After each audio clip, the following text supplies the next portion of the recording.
ওকে, so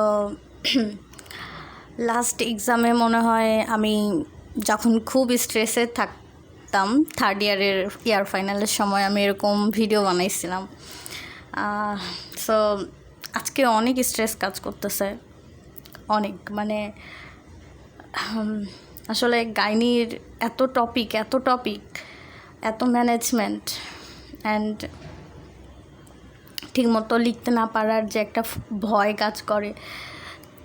তারপরে midwifery দিয়ে আসছি, সো মিডওয়াইফারি এক্সামের একটা স্ট্রেস গেছে, একটা থাকে না যে মতো লিখে আসার ব্যাপারটা, সব দিয়ে আসছি, বাট ওই স্যাটিসফ্যাকশানটা নাই। সো আফটার দ্যাট এক্সামের এত টপিক, এত স্ট্রেস, যদিও 2 days অফ ছিল, তবুও পড়ছি, তবুও স্ট্রেস কাজ করছে। So this is my table set up this ইয়ার। তো এটা আমার স্ন্যাক্স বলা চলে। এখন কয়টা বাজে? 7:57। স্ন্যাক বলতে কি আসলে স্নেক মানে সাপ না, স্ন্যাক্স। আচ্ছা, যাই হোক, গাইনির টপিক পড়তে পড়তে নর্মাল ওয়ার্ডও মাথায় নাই, যেটাই হোক না কেন। সো এটা একটা বই, আমি আমাদের 6 তলায় আমার একটা মানে আমার স্টুডেন্টের বোনের কাছ থেকে এটা নিচ্ছি আমি, যেটা এখন আমি আর টিউশনে করাই না, আমার স্টুডেন্ট এসএসসি এক্সাম দিয়ে দিচ্ছে। সো ওর বোনের কাছ থেকে এটা নিয়ে আসছি।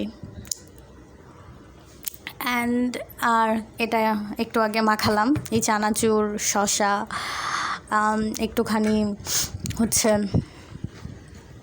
কি বলে তেঁতুলের যে চাটনিটা থাকে সেটা দিয়েছি, আর চানাচুর, শসা। জাস্ট আই থিঙ্ক এটা অনেক ইয়ামি হয়েছে, অ্যান্ড এখনও টেস্ট করি নাই। অনেক ইয়ামি। এটা আমার সবথেকে ইজি লাগে বানাতে, এবং সবথেকে তাড়াতাড়ি হয়। সো আজকে ওয়েদারটা অনেক সুন্দর, মাশাআল্লাহ। একটু আগে বৃষ্টি হয়েছে, অ্যান্ড এই যে আমার গাছ, এখানে আরেকটা গাছ, আমার অনেকগুলো গাছ। এর আগে ইয়ারও মনে হয় অনেকগুলো গাছ ছিল, ওগুলো কিছু রিপ্লেস হয়েছে, যেগুলো মারা গেছে, চলে গেছে। আমার এই গাছের একটা পাতা বেরোচ্ছে, এটা নতুন, এখনও পুরোপুরি হয় নাই। আর বাদ বাকিগুলো তো বড় বড়, এদের মতো বড় হবে।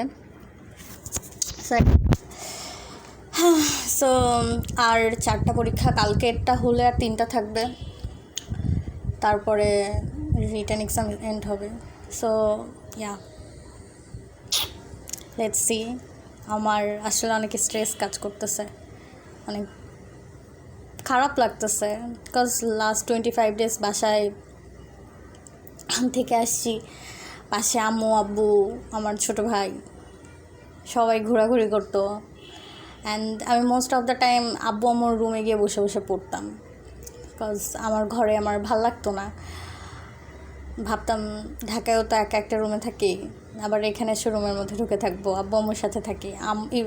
মানে আম্মু আব্বু যেটুকু টাইমে ওনারা অফিস থাকতেন সেটুকু টাইমে হয়তো আমি আমার ঘরে থাকতাম, আদারওয়াইজ আমি তাদের ঘরে গিয়ে থাকতাম, তারা আসলেই তাদের কাছে গিয়ে থাকতাম। সো এই খারাপ লাগাটা কাজ করতেছে। তাড়াতাড়ি পরীক্ষা দিয়ে সব ব্যাগপত্র গুছায় আমি দিনাজপুর যাবো ভাই। যদিও ইন্টার্ন আছে, সো আসারই লাগবে আবার। লাইফ ইজ লাইক, পৃথিবীটা অনেক অদ্ভুত, সব কিছু এত আপেক্ষিক, এত মানে আল্লাহর কাছে চাইতাম যে আল্লাহ চোখের পলকে যেন নার্সিং লাইফটা শেষ হয়ে যায়। আলহামদুলিল্লাহ শেষ হয়ে যাচ্ছে। অনেক এক্সপিরিয়েন্স হয়েছে, অনেক কিছু এক্সপিরিয়েন্স করেছি, সব মিলিয়ে অনেক কিছু এক্সপিরিয়েন্স হয়েছে। So all this was good. So আমি 5 মিনিট কথা বলবো, 4:24 না, 4 মিনিট 25 সেকেন্ড হয়েছে। আই থিঙ্ক কথা বলে স্ট্রেসটা কমে। চাইলে ফারদিনাকে ফোন দেওয়া যেত, ইতো আছে, ইতোকে ফোন দেওয়া যেত, আলিফকে ফোন দেওয়া যেত,